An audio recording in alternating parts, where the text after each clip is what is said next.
আসসালামু আলাইকুম। যদি এত লম্বা চুলটা আমার হইতো আমি কি করতাম দেখেন। সারপ্রাইজ! এত সুন্দর চুলটা কার? আমার। এই দেখেন কত লম্বা চুল করে ফেলেছি।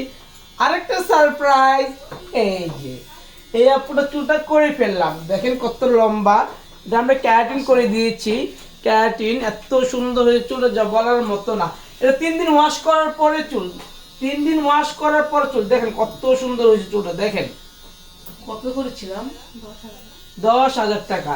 আমরা এটা 10,000 টাকাতে করেছিলাম। দেখেন চুলটা এর আগে আমার তো করে গিয়েছিল, রাইট? হ্যাঁ 2 বছর আগে একবার করে গিয়েছিল, আবার আসছে আমার কাছে করার জন্য। আপু পেজ দেন, আপু একটু তাকান। আপনি 3 দিন ওয়াশের পরে হ্যাঁ এটা আয়রন করছি চুলটা এখন, না না আয়রন ছাড়া। কাল ওয়াশ করে দিছিলেন চুলটা। হ্যাঁ। আপনি 2 বছর আগে একবার করেছিলেন। হ্যাঁ। কেমন হয়েছিল 2 বছর আগেরটা বলুন তো? ভালো ছিল।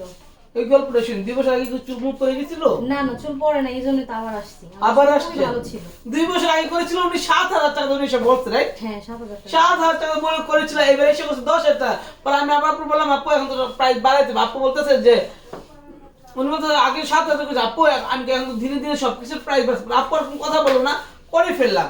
এই দেখেন চুলটা কত লম্বা, কত সুন্দর, কত লম্বা, কত সুন্দর। আপু খুশি তো? হ্যাঁ অনেক খুশি। কোথা থেকে আসছেন? নারায়ণগঞ্জ থেকে আসছি। নারায়ণগঞ্জ থেকে আসছেন, নারায়ণগঞ্জ থেকে। Thank you so much. আপনি আমার পাশে আসার জন্য অসংখ্য ধন্যবাদ। আর এত লম্বা চুল কি বলবো, মাশাআল্লাহ মাশাআল্লাহ মাশাআল্লাহ। ভাল লাগে মানে আমাদের চুলের বড় চুলের যোগ্যতা নাই যে পরেরটা দেখে আফসোস করি, বলে আল্লাহ কবে যে সুন্দর চুলটা আবার হবে। কিন্তু আমাদের হবে না, আমরা কালার মালা করে চুল ড্যামেজ করে ফেলাই। আর আপুর চুল একদম ব্ল্যাক চুল, এত ভালো লাগতেছে, এত ভালো লাগতেছে। আপু যত্ন নেবেন হ্যাঁ চুলটা। আচ্ছা। ঠিক আছে, ওকে, ভালো থাকবেন, সুস্থ থাকবেন, আল্লাহ হাফেজ।